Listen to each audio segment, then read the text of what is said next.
దేవ పాటది రామ దశరథ రామ సుడపటది రామ శృంగార Rama Ganga Janaka Rama గౌరీత Rama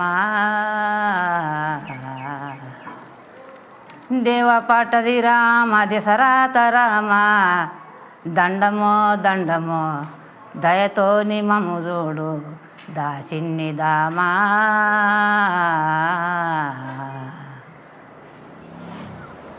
Mere kilometers away from Hyderabad's bustling technology and finance corridors, life moves differently.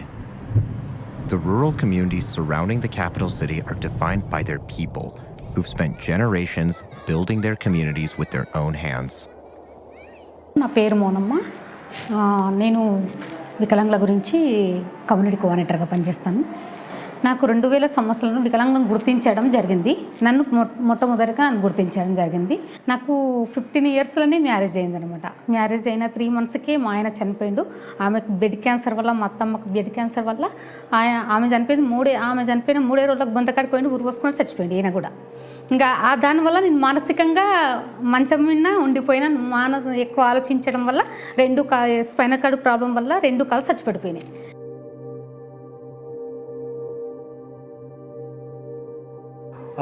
మా నాయనమ్మ వాళ్ళ కూతురికి చిన్న ప్రాబ్లం ఉండే. సో ఏం చెప్పారంటే నాకు కొంచెం నా కూతురు అక్కడ డ్రాప్ చేశారండి. అయితే మా పిల్లగాడు ఖాళీగా ఉండే, పోయిరా పోవటని తోలిచ్చినాం. మంచిగా పోయిన అందాక అక్కడ కృతిక అనే హోటల్ ఉంటుంది, అక్కడ దాబా. చాలామంది డ్రింక్ చేసుకొని వస్తారు, వేసుకొని వెళ్తున్నారు. ఆపోజిట్ నుంచి కార్ వచ్చి కార్తో డాష్ ఇచ్చారు. డాష్ ఇచ్చే వరకు 2 కింద పడిపోయారు. మా నాయనమ్మ హెడ్ తగిలింది గట్టిగా.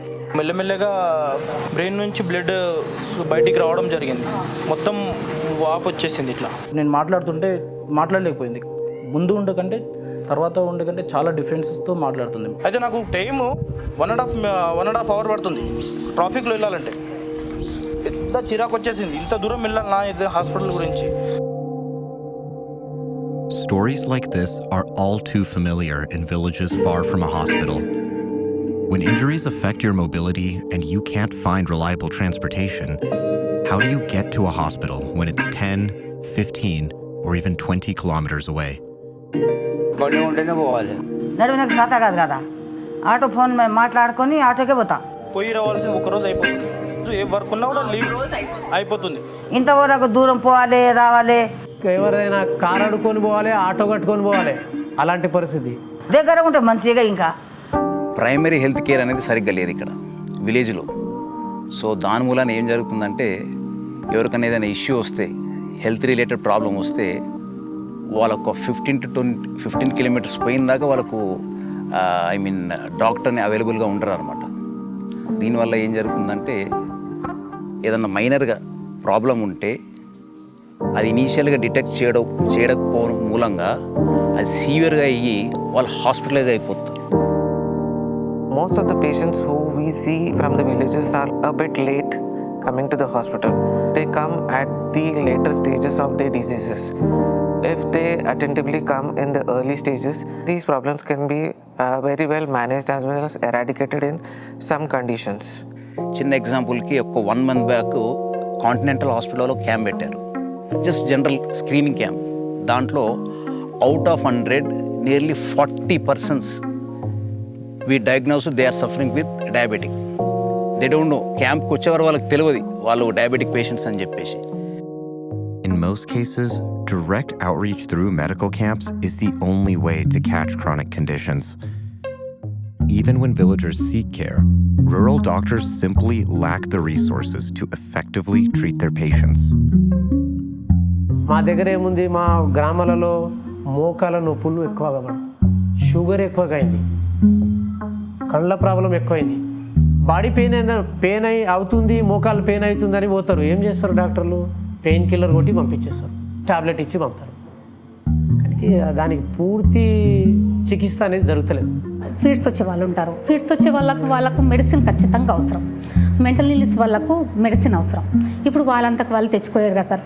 నిరుపేద వికలాంగులు ఉంటారు కదా, అలాంటి వాళ్ళకు మెడికల్ సపోర్టు అందిస్తే బాగుంటుందండి.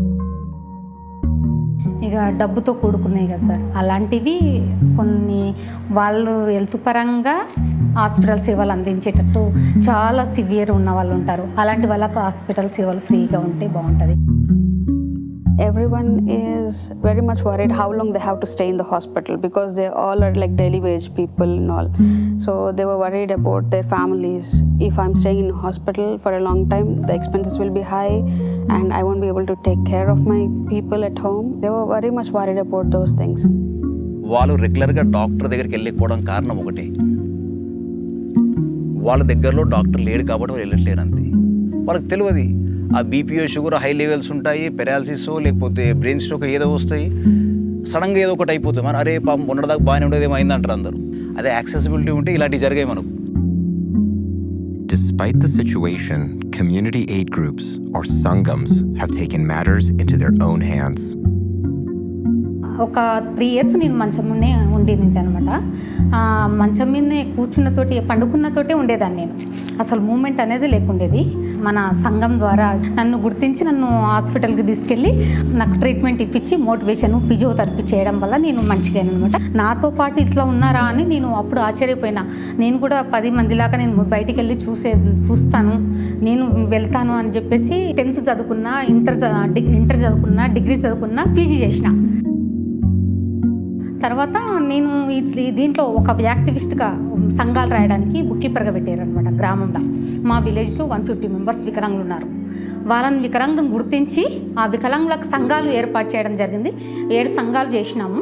7 సంఘాల ద్వారా వాళ్ళకు మోటివేషన్ చేయడము, కౌన్సిలింగ్ ఇవ్వడం, పేరెంట్స్కు పిల్లల గురించి ఇట్లా ఉంటుంది కథత్వం, వాళ్ళకి ఈ విధంగా హాస్పిటల్కి వెళ్ళాలని చెప్పేసి చెప్పడము, డిలే డెవలప్మెంట్ ఉన్న వాళ్ళని గుర్తించి వాళ్ళకి హాస్పిటల్ సేవలు అందించడము, వాళ్ళంతకు వాళ్ళు చేసుకునేటట్టు మోటివేషన్ చేయడము. ఏ ఒక్క వికలాంగులు సంఘాలలో ఉండాలి. Given the diversity of India's population and India's socio-economic diversity, it always is a big challenge in the healthcare sector to meet the needs of the people. And many times, we have to be innovative, we have to be improvising, to afford the care for the patients at a price that is understandable. What does this innovation look like? For Continental Hospitals, it means partnering with a nonprofit that specializes in meeting communities where they are. Project Embrace.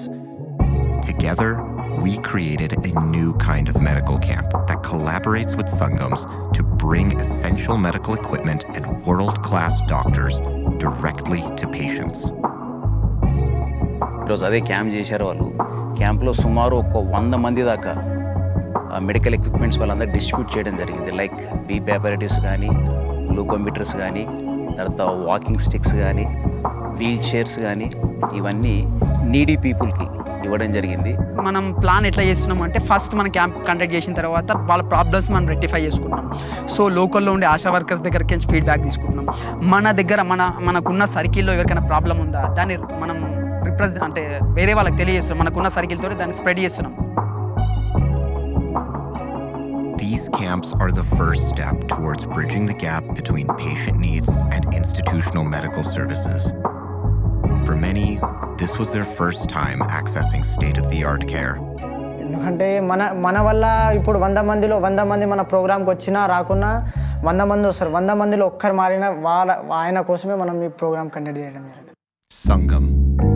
A word used to describe community aid groups, translated directly, means so much more.